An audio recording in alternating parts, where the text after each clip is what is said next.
And welcome to another episode of Your Next Favorite Movie. I'm your host, Josh G.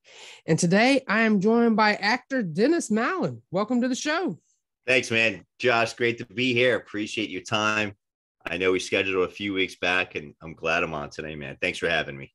I scheduled with quite a few people over these next 2 weeks because I got family out of town, which means I'm knocking out a bunch of episodes and building up a bank. So there you go. That's what I do when I can.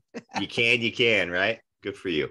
All right. So I know we talked previously. I know you have a lot of stuff in the works. So why don't you just take a few minutes and talk about everything, where they can find whatever you currently have out, and talk a little bit about what you can coming up.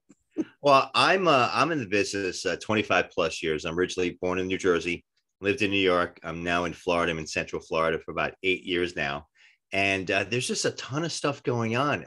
I'm producing a commercial right now for a large international hotel chain.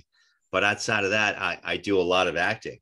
I've got some Marvel-esque type movies coming out that I've been scheduled for. I've got what's called The Italians. It's an international crime drama. Can be shot in 6 different countries. That's coming up for next year. And I'm going to be in New Mexico around December shooting a feature film. So, you know, all my life, all my career, I've just been rolling project to project to project, which, hey, I ain't complaining. Believe me, I'm just very happy, very blessed. And it's funny, as you and I were discussing, you know, when I go to watch a movie, Josh, probably the same thing with you. It's tough to enjoy it. It's tough to enjoy it because, again, it's my craft, right? It's my art. It's my job. So I'll sit there and I'll analyze it right from the get-go. From the direction, from the actors, from everything. But movies recently, man, Dune, as we were talking, I got lost in it. And I know every book. I've read the prequels, the postquels, his son's books. I've read it all. And I'm so impressed by Denis Villeneuve, what he did, and just the whole cast. You know, to see Maverick, you know, I was lost in Maverick. Other movies, it's kind of tough, you know, if you don't catch me, and if you don't lure me and pull me in, and if you understand it, you understand it. But a lot of times it's just tough, you know. I hate for you to be my partner next to me watching the movie, because I'm like no, you should have waited a beat. No, you should have. No, and whoever I'm with, they're like, "Will you just shut up?" And I can't just sit there and enjoy it because it's my thing. And that's how I learn. I mean, I've taken all of 2 classes my entire career, because I basically feel that being on set, whether as an extra, supporting actor, producer, lead actor, you're always learning, you're always growing. I'm fortunate enough, I do coach some new actors every now and again.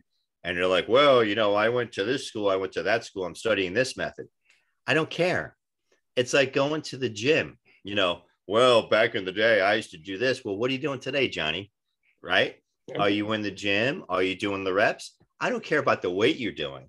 I just care you're doing something. When you're on set, you're always learning from your fellow actors, from the crew, from the director. You're always learning. There's always something to grow with if you're open and willing to learn. Okay. There's only so much you can learn from a class.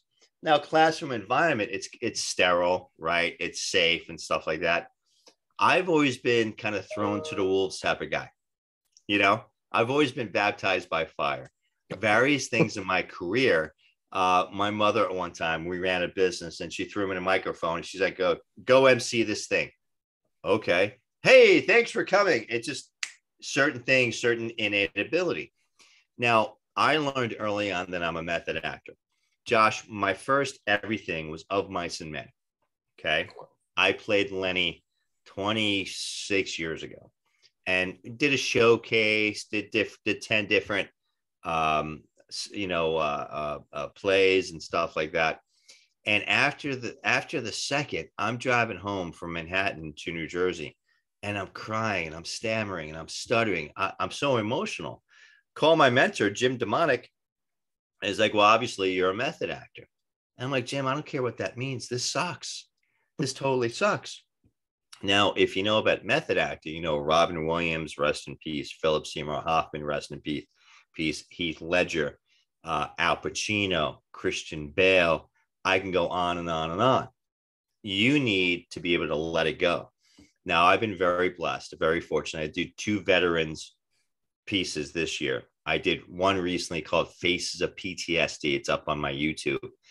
And I'm depicting the executive producer, him as a veteran, what he went through dealing with his PTSD, with a psychiatrist and with his friends.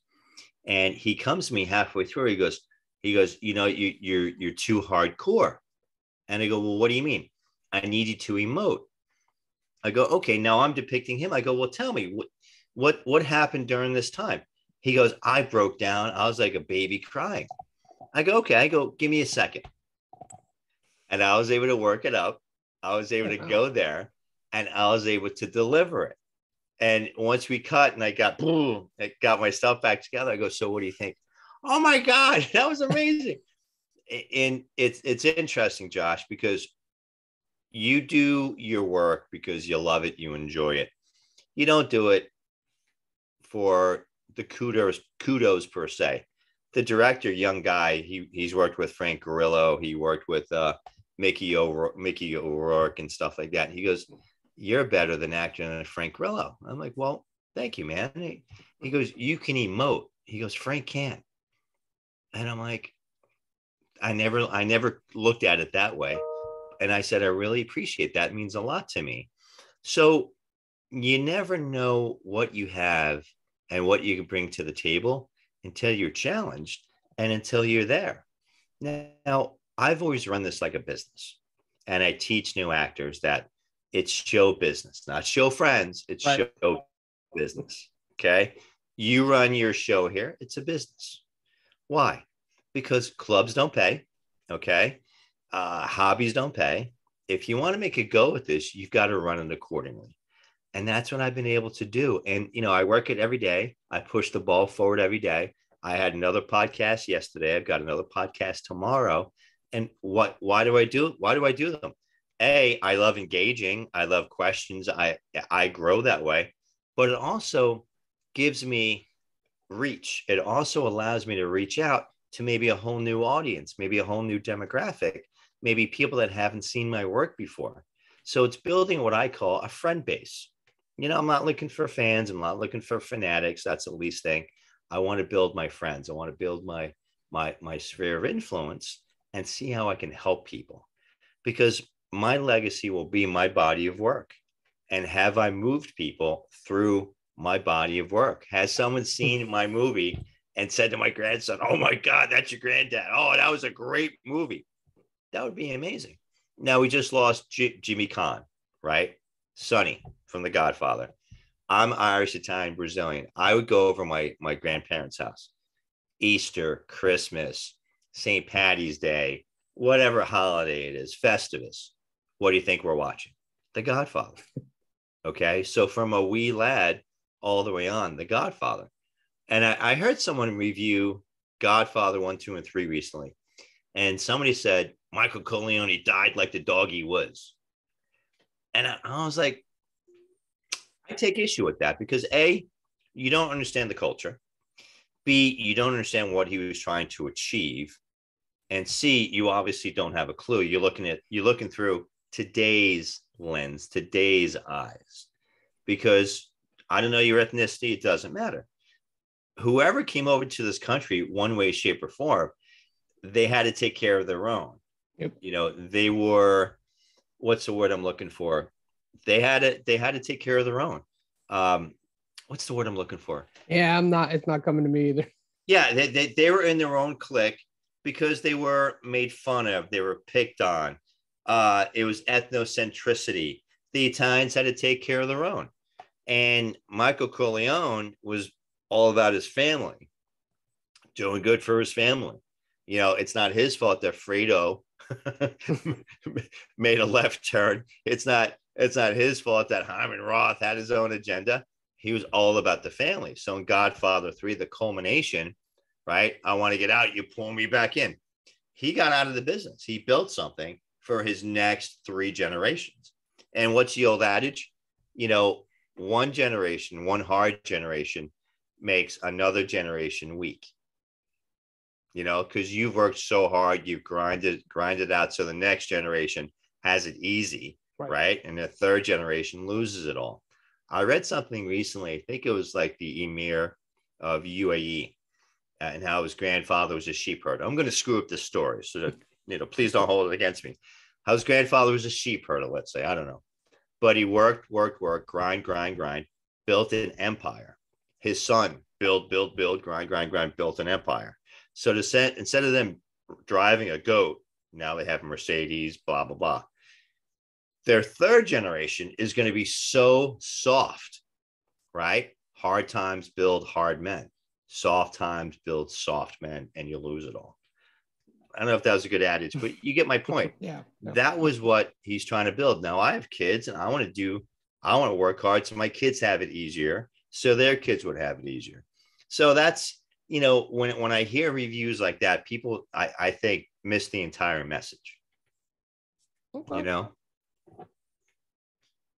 Let me get your take on this. I've been seeing more people, you had brought up the film classes, all that, and I've been seeing more people saying, don't go to film school. When you're 18, just get on a set, work for free, just be on a set to get that experience. What do you think about that? So there's 2-3 trains of thought. I'm going to give you my opinion for what it's worth. Now, I work with the schools down here. I work with Full Sail. I work with Ringling. I work with Valencia. They're all great programs.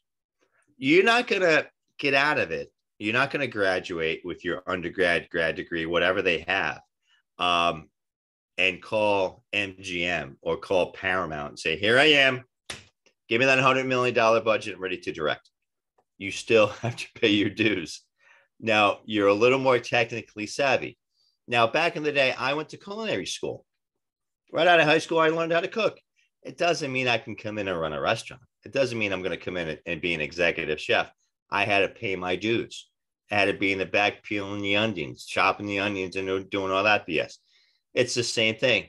You just come out a little more experienced, a little more technical. Because let's face it, even you go for your degree in business, economics, medical degree, you learn the proper way of doing something.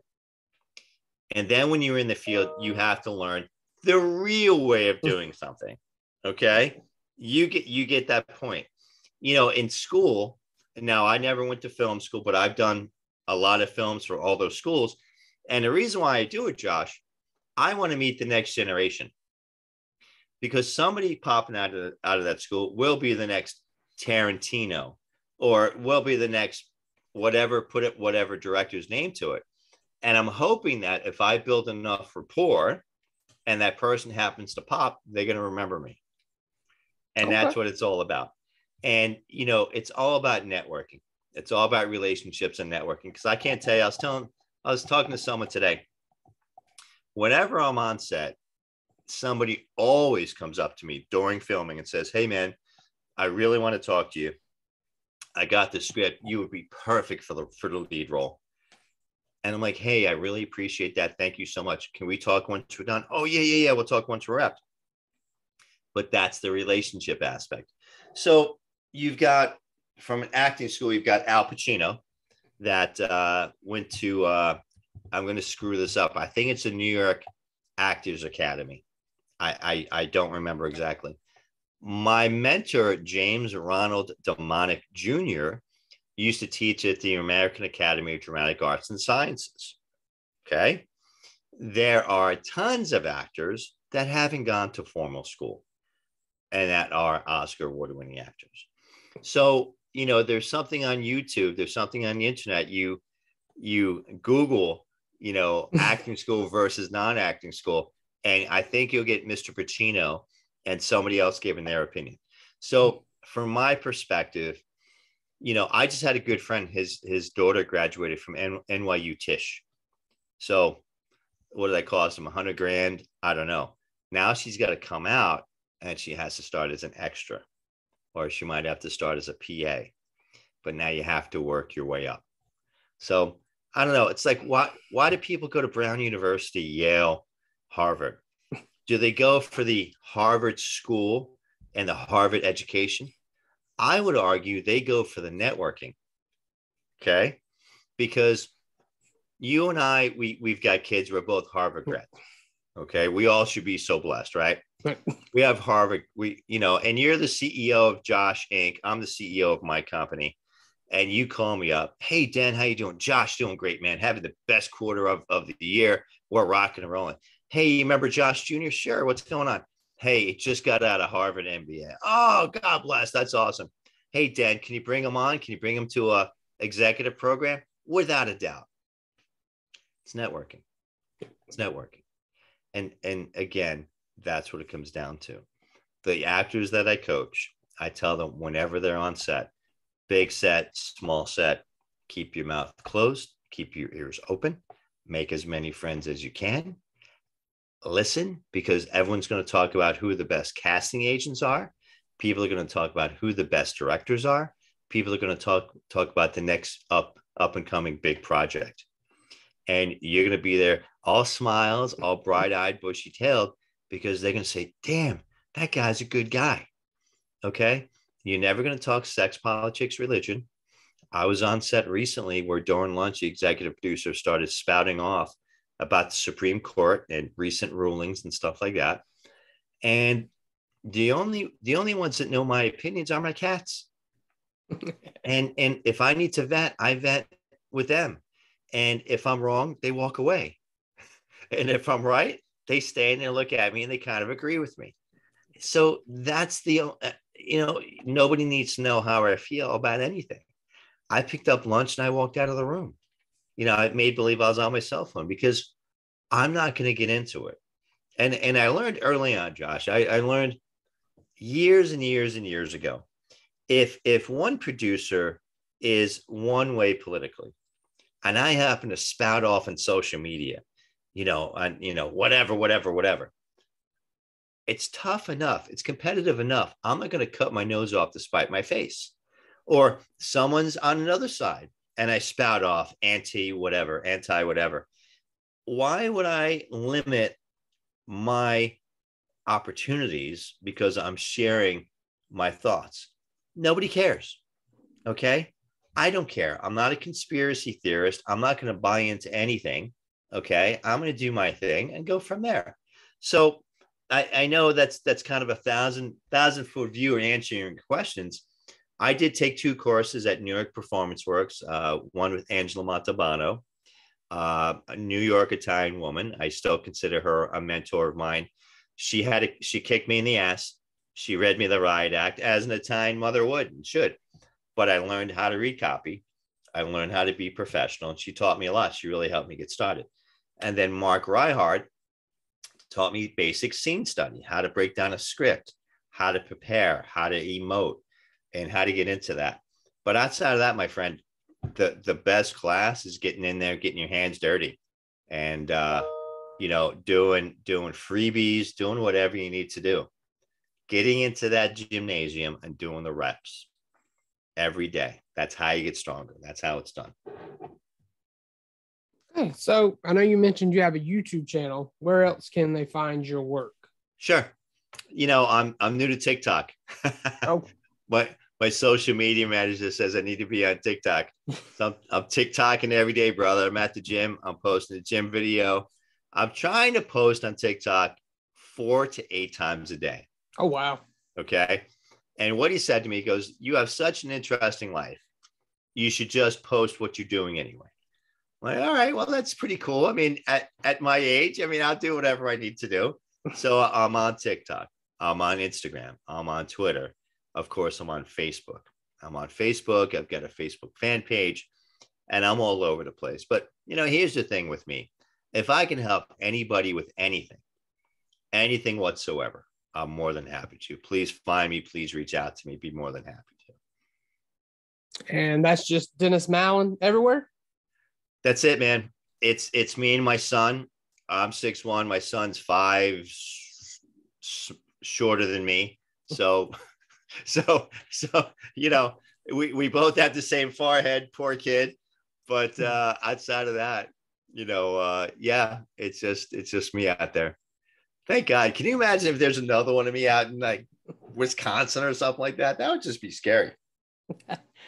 Well, it's funny enough. There's someone I've seen on Twitter, and his name is one letter off from someone I work with, and they look almost exactly the same. And I'm like, wow. I digress. When I was in technology, I had a big bank, and I worked with this one guy, and this one guy's friend, this one guy's partner, his name is Dennis Mallen. Now, he's got to be 20, 25 years my senior. I'd answer the phone, Dennis Mallen, and click. And then Rob's cell phone would go off. Hey. And I'm like, I didn't set this up. I don't know. I mean, is that crazy though? Yeah, your partner's name is Dennis Mallen. It ain't me. Yeah, that's pretty crazy. Yeah. All right. So now we're going to get on to the movie of the night. Sure. And let's talk about, and I had already done David Lynch's Dune last year before the new Dune came out. Got it. So tonight we're going to focus on last year's Dune 2021. Yep. All right. So did you see this in theaters? Yeah, I saw it 5 times. I saw it 5 times. And believe me, every time I saw it, I caught something new. There's something I missed each time. And I keep catching something new. And first off, I mean, if you go watch this, you cannot compare it to David Lynch's. You've got to go in there and you've got to shake it off. And you can't expect the same thing. David Lynch's movie, as you and I quickly discussed, they tried doing too much. They tried squeezing too much in. David Lynch even put some of book 2, Children of Dune, in the movie. And unless you understood it, or unless you read the books, or unless you were around fellow nerds that can discuss it and analyze it, you were lost. You were just lost. Why is he thinking to himself? What is that woman in the black robe? What is this? What is that? What does it all mean? Fast forward. Denis Villeneuve, master at his craft. Master at his craft. If you watch any of his YouTube videos as to how he broke down each scene, Josh, there is one scene with Paul Atreides and the Goom Jabbar. Okay. And it was him and the Reverend Mother, Guys Helen Mohiam. That scene, it took him about 2 weeks to edit that scene because he wanted to get it perfect. And the way he explains that one scene alone, how pivotal it is, he explained it looks like a chessboard. You've got the Reverend Mother in black in the middle of this room, okay, that looked like a chessboard. And she used the voice and brought him near, dropped him to his knees. Now he's still indignant as a prince, as royal, but she had a test to see if he's human. And you're thinking, well, what does that even mean? If you know the books and the entire Dune universe, there's a lot going on. Are you from Talaxu? Are you from the Mentat tanks?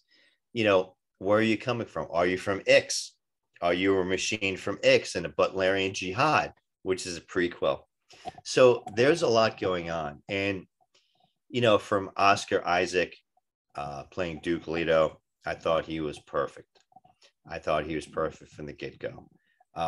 From Chalamet, I thought Chalamet was perfect. Chalamet was very intuitive in his acting. He was very natural in his acting. Not saying that Kyle MacLachlan was forced. Kyle MacLachlan was probably about 30, and he was trying to portray a 15-year-old. Okay. Timothée Chalamet pulled that off seamlessly. Zendaya. Okay. Now, the second movie, which apparently they're already shooting, much to my chagrin, and I'm going to tell you here live at 6:25 p.m., I am not in Dune 2, Josh. Oh. I am devastated. I am not. I wish I had a big something else to tell you. I'm not in Dune 2. I'm not. So it's not done yet. It's not done yet. It's not done yet. And I've said on many a podcast, I would give my left anything. I will fly myself anyway, Mr. Villeneuve. I will fly myself.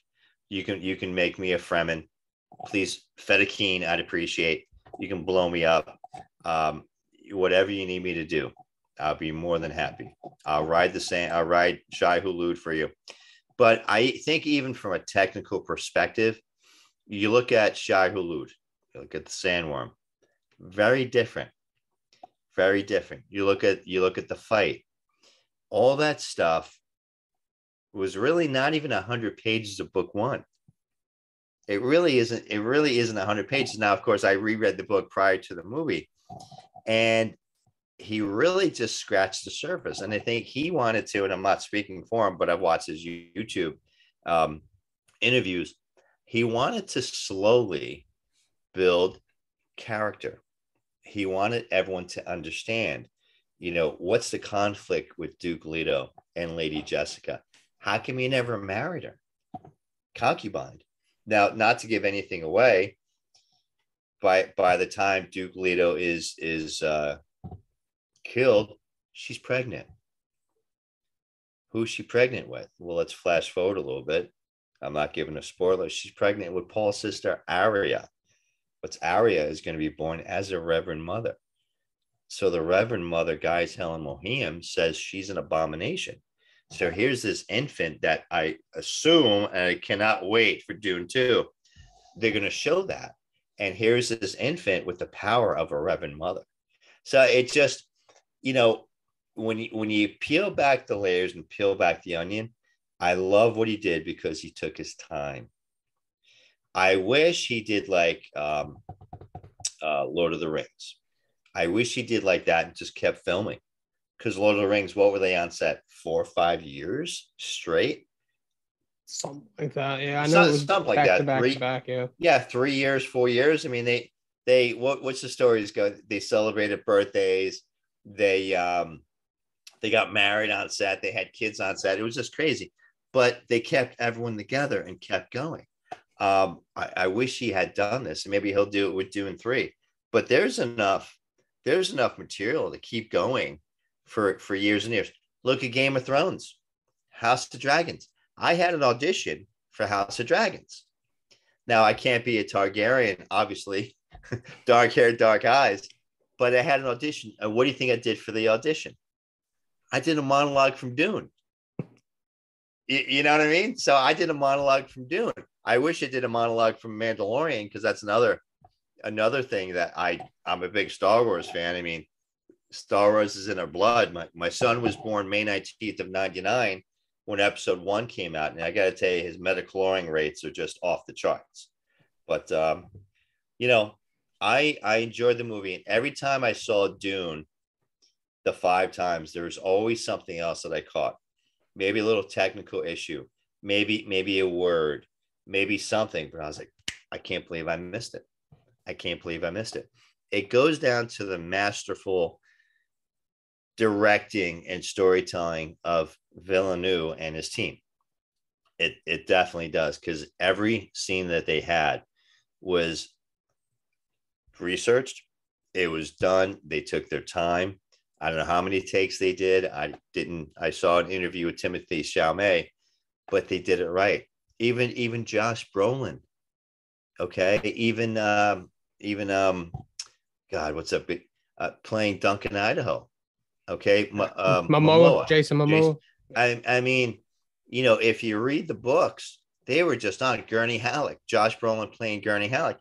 Gurney never smiled. Gurney had a scar over here from the Harkonnen's whip, and they portrayed all of that.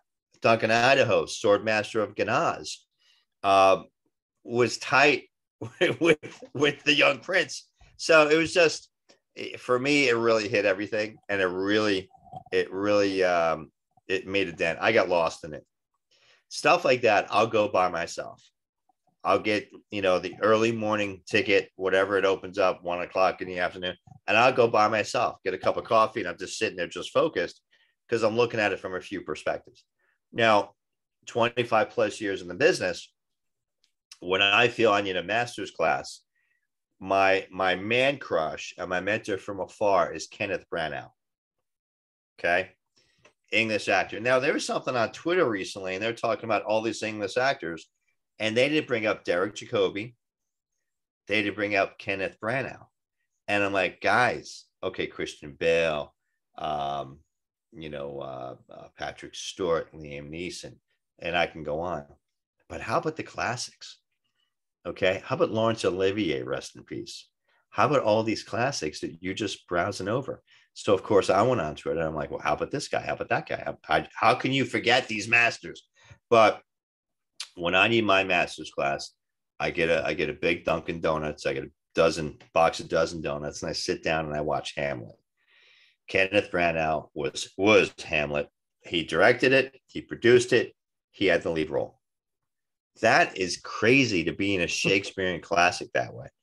But if you look at that movie, you had from Robin Williams to Jack Lemmon to Billy Crystal to Derek Jacobi to people that I'm forgetting their names, classic contemporary actors that are in this movie.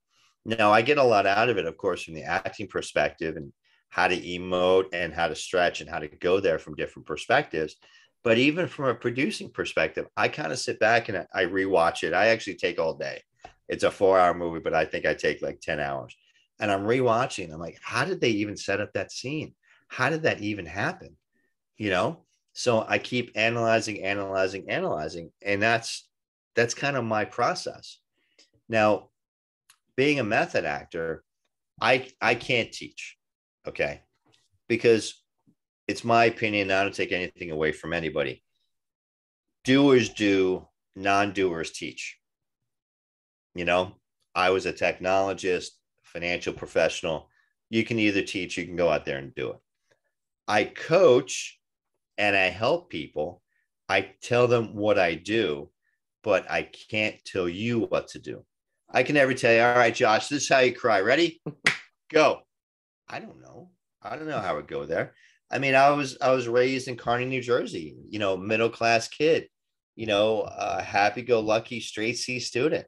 My father cracked me when he had to crack me. Okay. Don't say that today, but he did what he had to do. And straight C student, I wasn't the wise guy in school. People liked me and I probably got pushed through a little bit. I probably skated through high school, but it is what it is. And I can lead by example. And that's what I try to do. I'm big on social media, not because I don't want to be like Daniel Day-Lewis. Guy got the Oscar. You haven't seen him since. Doesn't mean he's not working, but I want to be like The Rock. Everything. He's not, right? He's on social media all the time. Okay, well, reports say he's now the highest paid actor, not the best actor, the highest paid actor. Daniel Day-Lewis, one of the best actors, nowhere to be found. So, not that I live out loud. You're not going to know my personal life. You're going to know what I want you to know. And that's building my brand. I'm very brand aware. And that's what everybody has to worry about. And that's what you have to do. Because I represent Dennis Mallen, Inc. You know? And again, that comes down to my business mentality. So, now, to get back to Dune, man, I cannot wait. I can't wait for Mandalorian 3, right? It's Mando 3 coming out. Ben Kenobi was amazing. I think it was amazing. Now they have it all put together in a 2-hour movie, which I'm going to watch tonight, which I can't wait.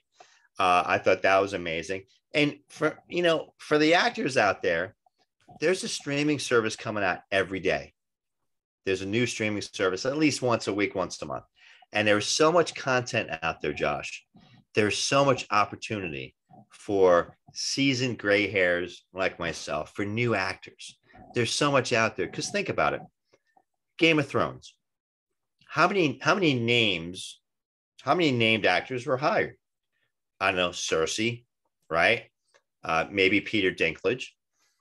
But outside of that, they're all relatively new actors. Now think about it.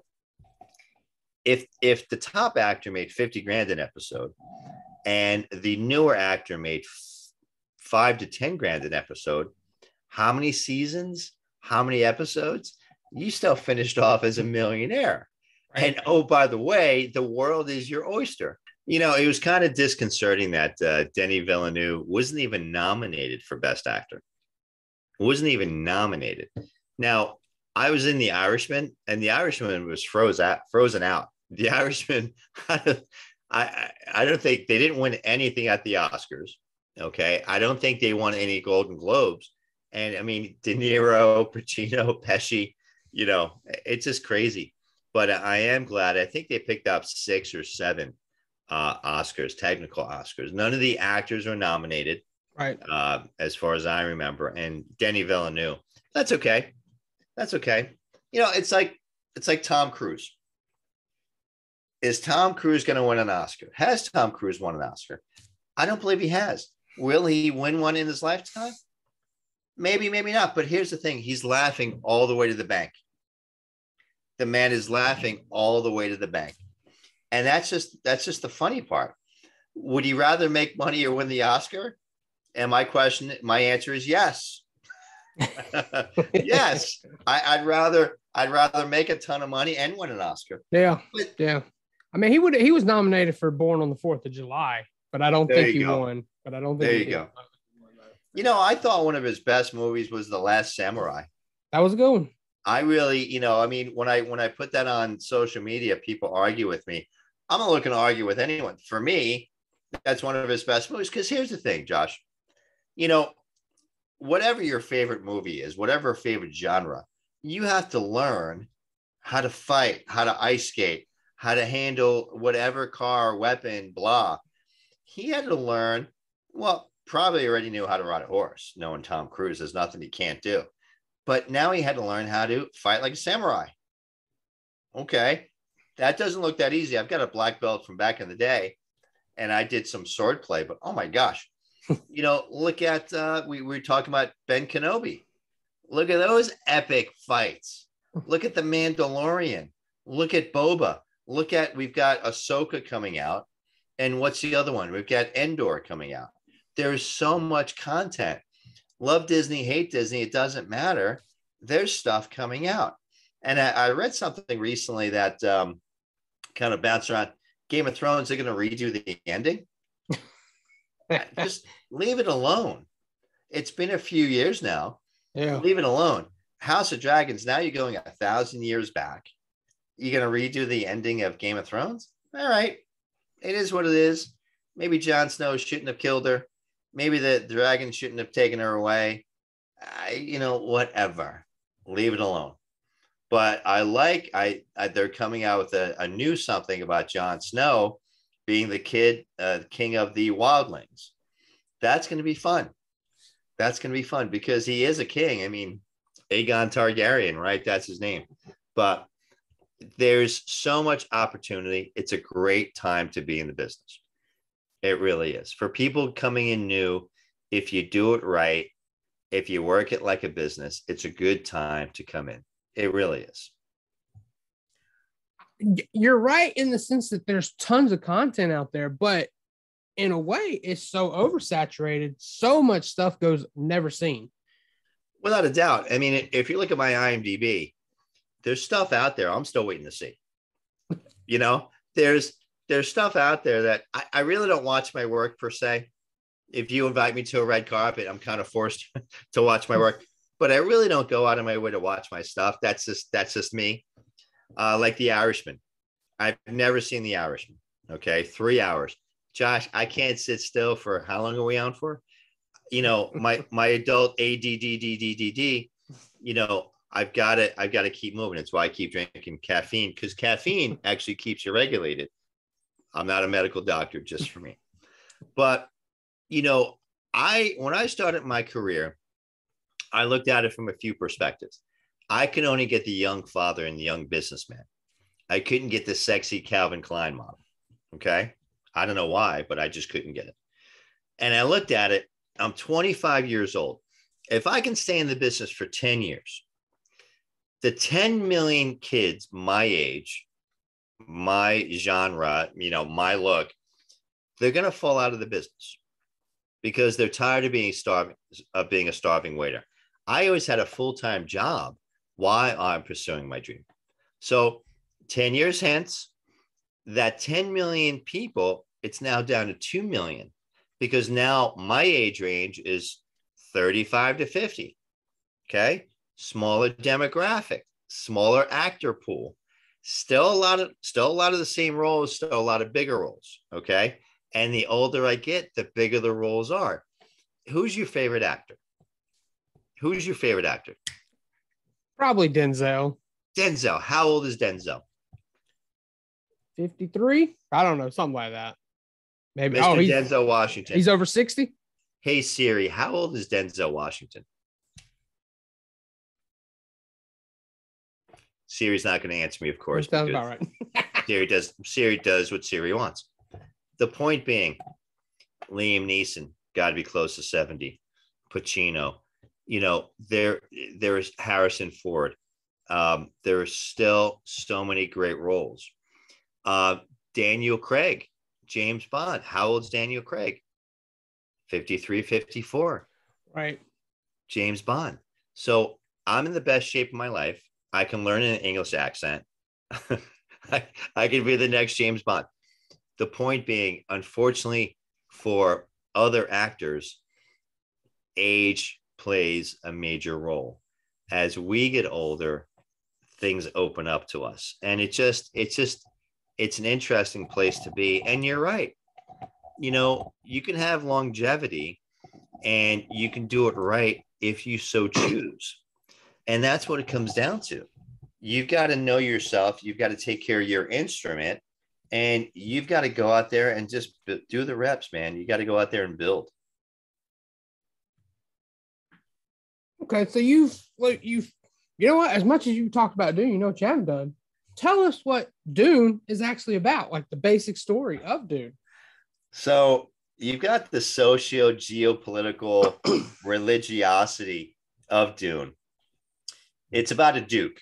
Okay. It's about a family. It's about a family, the Atreides family, which comes from the ancient Greek Artuus. So the family has evolved over the years. So now the family has their fiefdom on a planet called Caladan. It's a water planet. And Duke Leto Atreides was forced into the into the managing into the royalty by his father, because his father, not that he was a philanderer, but his father was very by the seat of his pants. His father got killed in bullfighting. Now you're like, timeout, bullfighting in the year 3,400, whatever it is in the future. There's bullfighting in the future. Yeah, for stupid people like that. And something happened where the bull wasn't, somebody didn't hit the button to calm the bull down. The bull gored Duke Leto's father. So boom, Duke Leto is now thrust into royalty. He's now thrust in the fief. He's now heading it up. So here he is, one of the most popular royals in the Landrad. Look at the Landrad is like our Congress or the Knesset or whatever body, whatever political body. But the Landrad is the conglomerate of planets. Now, the emperor of the time, Shaddam, the Padishah Emperor Shaddam IV, is very jealous of Duke Leto. Duke Leto, being very popular, being very single, also is developing a new weapon that will rival the emperor's right hand, called the Sardaukar. Sardaukar, warriors that are known throughout the universe, were raised and trained on the planet Seleucus Secundus. Now, back in the day, Seleucus was a thriving planet, and then it was nuked. There was a war, it was nuked, and now it's a barren planet where it used to be a prison planet. But it made sense to turn the prisoners into these elite warriors. Now, with all that happening, the House of Atreides was always at odds with the House of Harkonnen, or Harkonnen, depending on how you pronounce that. The Harkonnens had their homeworld of Giedi Prime. Pretty oily planet, pretty dark planet, pretty industrial planet. Now, the commodity that everyone needed at that time was called spice. Okay, spice. Look at cinnamon as spice. But cinnamon makes you have these ethereal dreams and make you have this empathic ability of seeing into the future. Well, there's a technology at that time where you can fold space, you can fold worlds. So just like, let's say Star Wars, you hit warp drive, or excuse me, Star Trek warp drive, you can just fold space. Well, you had the Guild Navigators. The Guild Navigators were these people that were immersed in spice gas. They were immersed in spice gas. Now, either you survive and your body morphs into this unrecognizable thing, but you now have this ability via your mind to warp space. Okay. So the spice is the major commodity. It's like oil today. It's like oil today. You know, we want to wean off of oil, but we can't.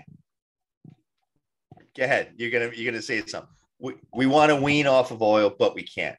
It's like if someone says there's no more oil for you today, Dennis, boom, I'm screwed. The way I drive, I've got a Mercedes. What am I going to do with my Mercedes? Put water. Spice is life. Okay, spice is life, and they're fighting over spice. So the Harkonnens have their fief on the planet Arrakis, also known as Dune. Dune is the only planet where spice is mined. So there's wealth.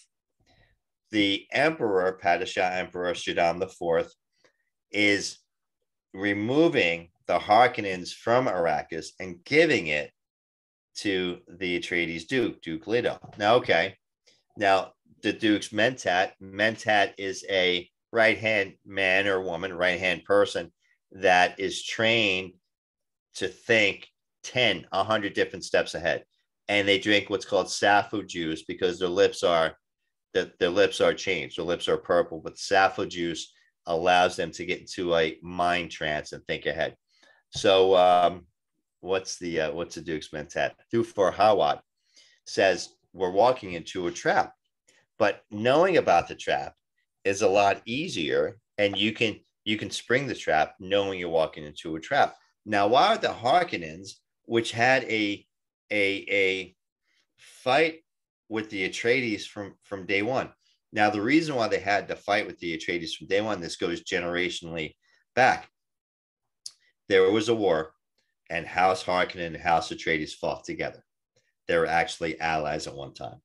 Okay, but the way the story goes, and I don't remember these specifics, I think it was House Harkonnen that was actually the turncoat and actually sold out some aspect of House Atreides. Well, there's a blood feud that went generations. Now, you have the Bene Gesserit. You have a sisterhood of what are called witches. They use the spice. They use the living water, basically a sandworm, Shai Hulud, sandworm, that dissolves in water. They drink it. Okay.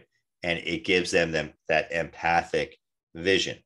Well, they're trying to build what's called the Kwisatz Haderach, the super being. And what they're trying to do is blend bloodlines over the years. Okay. Now, one would argue, and it's in one of the books, that Lady Jessica, okay, the concubine of Duke Leto, is Reverend Mother Gaius Helot Mohiam's daughter. And the reason why Baron Vladimir Harkonnen is as obese as he is and riddled and has such aches is because he raped Gaius Helen Mohiam as she was an acolyte. Okay, it's in one of the books. I don't remember exactly. It is written, but that's why he is in such shape that he's in. Now, in Dune 2, upcoming Dune 2, and the character that Sting played back in the David Lynch movie, the gentleman who just played Elvis, what's his name, is playing this Harkonnen. Now, Austin Butler, which I loved Elvis, by the way. I love that Elvis depiction. I love the way that story go. I was really disturbed. If the Colonel did half of these things to Elvis, oh my gosh. So Austin Butler is coming in to play another Harkonnen heir. So you've got Beast Rabban Harkonnen, which is going in there and squeezing the people and abusing the Fremen, abusing the people of Arrakis. squeezing them out of spice, squeezing them, having them work long hours and stuff like that. He's going to have his nephew, what's the character's name right now? It escapes me. Going to have the nephew come in and be the savior. So you've got the Harkonnens, which have been in Arrakis for years and are pulling out billions and billions and billions of dollars. They're leaving, and here comes their mortal enemy, the Atreides. Thus, the drama begins. You have peace on your home world of Caladan. You have peace, prosperity. Why are you walking into this trap? Well, from a geopolitical perspective, the Duke is not only the most popular Duke in the Landsrat, in the universe. Now he's going to gain such wealth. He's going to gain a lot more influence. The Emperor is, basically jealous. He's jealous of the Duke. So they form a trap where the Harkonnens are going to come back. The Harkonnens are going to invade the planet Dune, Arrakis, and the Emperor is going to give him 3 legions of his Sardaukar super troops to wipe the Atreides family from the universe. Well, the Bene Gesserit, they always have a saying, there's plans within plans within plans. The person who basically gave up the Duke was Dr. Yueh. That Dr. Yueh has a symbol, like a diamond on his forehead. He's a SUK doctor, SUK doctor, which means he's gone through royal conditioning, which means you should be able to trust him. But something happened where the Harkonnens were able to break his conditioning, and he turned on his own Duke. But for the Duke doing something for him, and I'm not going to give away the entire movie, for the Duke doing something for him, he saved the life of Paul and Lady Jessica. Okay. Well, was that a good? Yeah, absolutely. And we've talked about the potential sequel. We've talked about David Lynch's. Yeah. Here's what I want you to do. I want you to make a final pitch to sell someone on watching Dune. Maybe this isn't their thing. You know what? Do both. Go for both. Give them why they should do David Lynch's and why they should go to this one. You know what? You should. So here's the thing. You should watch Denis Villeneuve's movie first. And the reason why, it's a masterpiece. And don't watch it on HBO Max. Nothing against HBO Max. It's built for the big screen. I don't know if it's still out there. Probably not. It is what it is. It is a visual masterpiece. It's a visual masterpiece. Mr. Villeneuve only covered about 100 pages of a 300-page book. Okay. It lays out the groundwork for the story, and you can slowly understand the geopolitical aspect of it. Now, the characters that I mentioned weren't even brought in to Dune 1. Okay. So watch the first movie. Watch Denis Villeneuve's movie, because it's going to lay the groundwork for you. Then I want you to go back and I want you to watch 83, 84, David Lynch's movie. It is a masterpiece visually. It is a good movie visually, though they try to squeeze a lot in. I want you to watch it because, and I don't want you to go back and forth and compare, because they're 2 very different movies based on the same premise, based on the same story. David Lynch's movie, he squeezes so much into 90 minutes. So there's a lot that you don't know, but it's going to help lay the groundwork for Dune 2. So when you see Dune 2 and you finally meet the Padishah Emperor, and you finally build out what happens with Chani, and builds out what happens with Princess Urlin, and takes it to the next level, and talking about the Kwisatz Haderach, and talking about his sister, and talking about everything that happens, you're going to have such groundwork. Now, what's going to happen during all this, if you're anything like me, Josh, and probably like you, you're going to want to read the books. You're going to want to grab the books. Now, I'm a kind of guy, I need to go book 1, book 2, book 3. Now, There's book -5, -4, -3, -2, -1. When I say negative, you know what I mean. Okay. Let's say BD before Dune, whatever you know. So my biggest issue with George Lucas, Mr. Lucas, what's book 1 of Star Wars? What do you mean? Well, if I wanted to read the story and start from book 1, what's book 1? What do you consider book 1? Oh, we don't have a book 1. Well, why not? For someone like me, I need book 1. So I never read the Star Wars books. So because I couldn't do it. Game of Thrones. I love George R. Martin, another New Jersey boy. Peter Dinklage, another New Jersey boy. We all come from Hudson County, New Jersey. I think Peter Dinklage is from Hoboken, New Jersey, Hudson County, and George R. Martin is from Hudson County. I forget what town. I'm from Kearney, Hudson County. Something about that county. Great county, where the dead vote twice and often. Hudson County. But his books, what's book 1, what's book 2? Well, Song of Ice and Fire captures 10,000 years. That doesn't help me out. I've read the books, but okay, now we're going back 1,000 years. So, creative license is one thing, helping someone and build a fan base. So with Dune, read Dune 1, read Frank Herbert's masterpiece. Now, Frank Herbert, as genius as he was, he put together the Bible as to how to film that movie. That Bible has been studied by Lucas, Spielberg, all the masters of that era. Now, Lucas, Spielberg, and there's 3 other directors that basically hung out together. And they kind of grew up together and they're raised together. So what I love about it, and you read about it now, Industrial Light and Magic. I always said that technology has to catch up to George Lucas's vision. And George Lucas has ILM. Everybody uses ILM. Spielberg uses ILM. Whoever, they all get the technology from Industrial Light and Magic. So think about the vision that you and I are best friends. We're drinking buddies. You're doing one movie, I'm doing another movie, but we're buddies, right? I'm not stepping on your toes, you're not stepping on my toes. And I go, hey, Josh, I got this movie about a shark, and it's a mechanical shark, and it's going to attack Long Island. It's going to feeding frenzy. And, I got this, I got that. It's going to be a thriller. Hey, man, I love it. Hey, Dan, I got this, kind of sci-fi, kind of, boy saves girl kind of movie, villain wearing this dark mask, et cetera, et cetera. I've got 3 movies.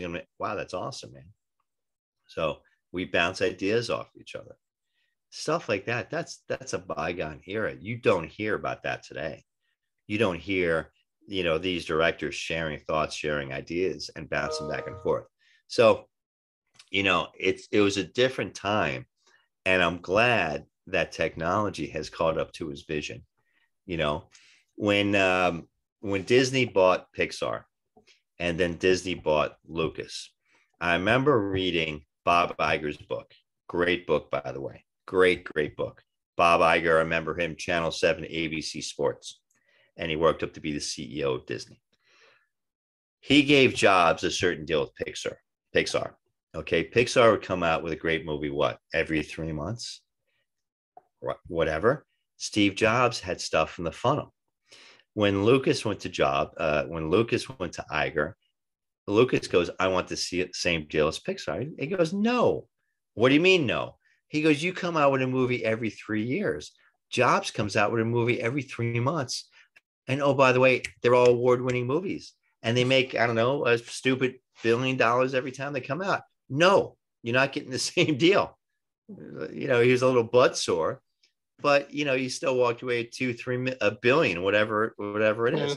So it's just, I still go back to saying we are in a very interesting environment. There's a friend of mine and a casting director down here, Mindy Merriweather. She's over on the East Coast. And she posted something on Facebook, I guess 6 months, maybe a year ago, and basically said, this is going to be the golden time for actors because there's just so much out there. Keep pushing ahead, keep putting your head down, keep grinding, because there's so much going on. Okay. There's so much content. There's so much money to be thrown at different things. And there's so many streaming services.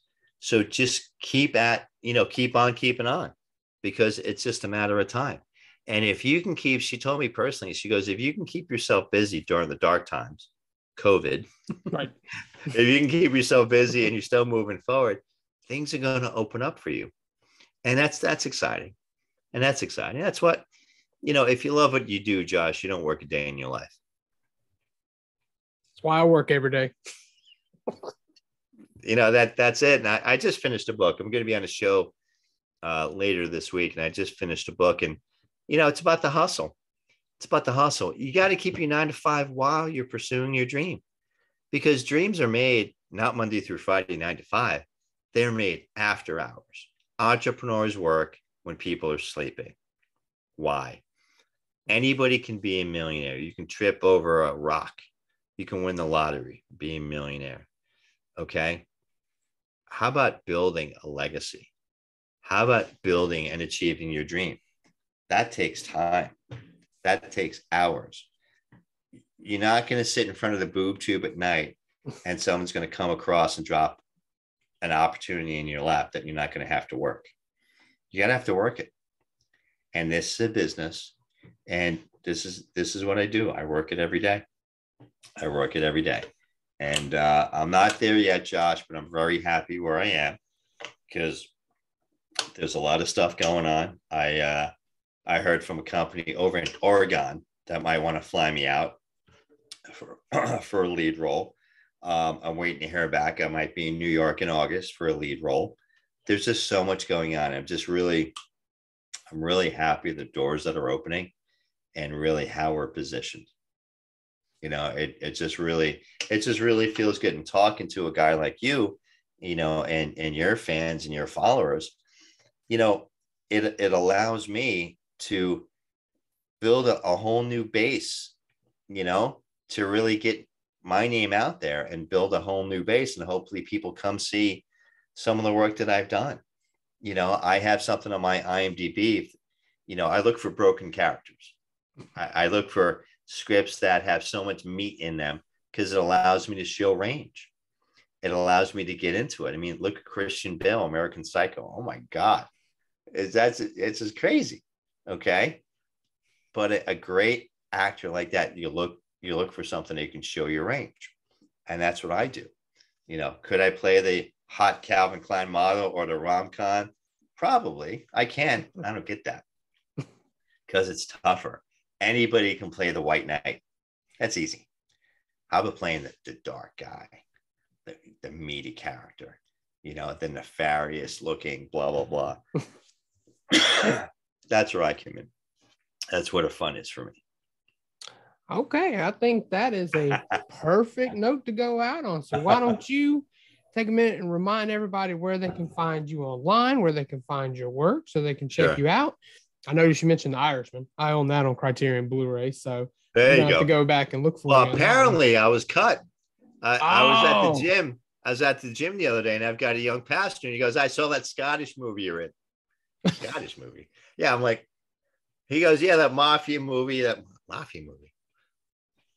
Huh?" I go, "Oh, The Irishman." He goes, "Yeah, I watched it for 3 hours looking for you." I go, "Oh, I got cut." He goes, "What?" I go, "Yeah, I mean, I'll show you pictures. I was in the 1950s wardrobe. I drove some 1950s beautiful car down in Miami." And I show him the picture. He goes, "Oh, man, things happen. The check cleared. I got paid, and it's on my IMDb, but it happens." So I'm all over YouTube. Dennis Mallen, Mallen. I'm new to TikTok. Please follow me on TikTok. Please follow me on Instagram. I am on Twitter. I'm on Facebook. I've got a fan page on Facebook.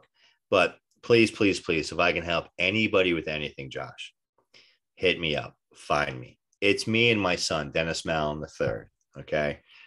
He's a little shorter than me, but I am what I am. You can find me anywhere. And please, all of my work, the majority of my work, I'd say about 75%, 80% of my work is up on YouTube. And I've got it broken down by media appearances, podcasts like this, features, shorts, commercials. And I'm really blessed to be a working actor. So, I do have a lot out there. I have a lot coming out. And I appreciate you, man. I really do. And I appreciate your time today. Thanks for everybody that's watching. And thanks for everyone that's following. And I really appreciate you. Hope to come back on your show with some big news sometime soon. And go about that Dune sequel. Yeah, man. Yeah, I tell you, if the phone rings right now, it's Mr. Villeneuve. Oh, the phone just moved. If it rings right now, it's like, I'll take it. What role? It doesn't matter. I'm on my way. I'll call you first. Josh, I got it. Yeah. But yeah, that's awesome. I hope it happens. Hey, like you said, there's a lot to cover in Dune, so it can keep going. So there's plenty. He's got to go. Somebody was saying recently about a series. First off, I hope he does like Peter Jackson, Lord of the Rings, and just bangs out at least 2-3 books. Okay, because there's so much material there. And or make it a series. Sci-Fi Channel, they did the best they could because it was Sci-Fi Channel. But if he can do it and just let HBO pick it up and do it like Game of Thrones and just make a series out of it. Oh my gosh. You kidding me? Crazy stuff. But thank you, my friend. I appreciate your time today. I appreciate everybody watching, and thank you for everything. Absolutely. I appreciate you. And as always, you can follow the show. Easiest thing to do, linktr.ee/ynfmoviepod. It'll have the podcast platforms, YouTube channel, my personal letterbox, so you can see what I'm watching that's not being covered on the show. I'm most active on Twitter. I am on Instagram, but I'm most active on Twitter. So definitely reach out there.